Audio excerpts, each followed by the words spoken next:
কেমন আছেন সবাই?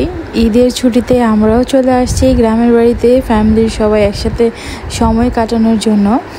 আর আমরা তো আমার শ্বশুর বাড়িতে আসছি, আর আমরা চেষ্টা করি এই প্রোগ্রামগুলো একসাথে থাকতে বাড়িতে, কারণ অফিস ছুটি থাকে, তাই একসাথে সময় কাটানোর চেষ্টা করি। ভীষণ ভালো লাগে, বাচ্চারাও খুশি হয়। আর এই যে আমি এখানে হাঁস নিয়ে নিয়েছি রান্না করার জন্য। এখানে মশলাগুলো সব বেটে নিয়েছি, আর বেটে দিয়েছে আমার শাশুড়ি মা। এখানে মরিচ বাটা হয়েছে, আদা রসুন পেঁয়াজ, তারপর জিরা বাটা হয়েছে, কারণ হাঁসে বাটা মশলা ইউজ করলে ভীষণ ভালো লাগে আর ফ্লেভারটাও খুব ভালো আসে। আর আমি এখানে সব মশলা দিয়ে একবারে মাখিয়ে নিব। আর এখানে তারপর কিছু পেঁয়াজ কুচি, মরিচ কুচি, হলুদের গুঁড়া, ধনিয়ার গুঁড়া একবারে দিয়ে ভালো মতো মেখে নিব। আর গ্রামে আসলে আমি রান্না করার চেষ্টা করি, আমার শাশুড়ি মাও করে, কারণ এখন আসলে বেবিকে নিয়ে রেগুলার রান্না করতে পারি না। তবে যে বিশেষ আইটেমগুলো থাকে, হাঁস, মুরগি, খাসি, এগুলো আমি রান্না করি।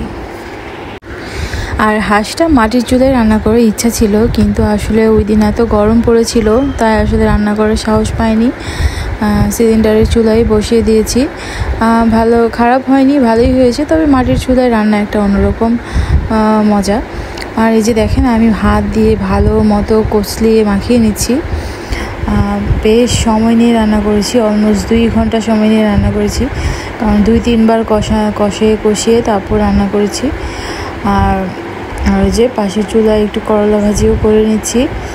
আর আমার আসলে রান্নাবাড়া করতে ভীষণ ভালো লাগে, রান্নাবাড়া করে খাওয়াতেও ভীষণ ভালো লাগে, তাই বাড়িতে আসলে চেষ্টা করি রান্না করার জন্য। আর এই যে দেখেন, হাঁসের কালারটা আস্তে আস্তে কী সুন্দর আসতেছে। যেহেতু বাটা মশলা ইউজ করেছি, বাটা মশলা ইউজ করলে খুব ভালো একটা কালার আসে। আর এখানে নামানোর আগে একদম গরম মশলাটাও বেটে দিয়েছি, সেটার ক্লিপটা নেওয়া হয়নি, তবে গরম মশলাটাও ভিজিয়ে রেখে একদম পাটায় বেটে তারপরে দিয়েছি। খুব সুন্দর একটা ফ্লেভার আসছে। আর দেখেন কালারটা আস্তে আস্তে কী সুন্দর আসতেছে, আর খেতেও ভীষণ ভালো হয়েছিল। আর কার কার হাঁসের মাংস খেতে ভালো লাগে আপনারা কমেন্ট বক্সে কমেন্ট করে জানাবেন।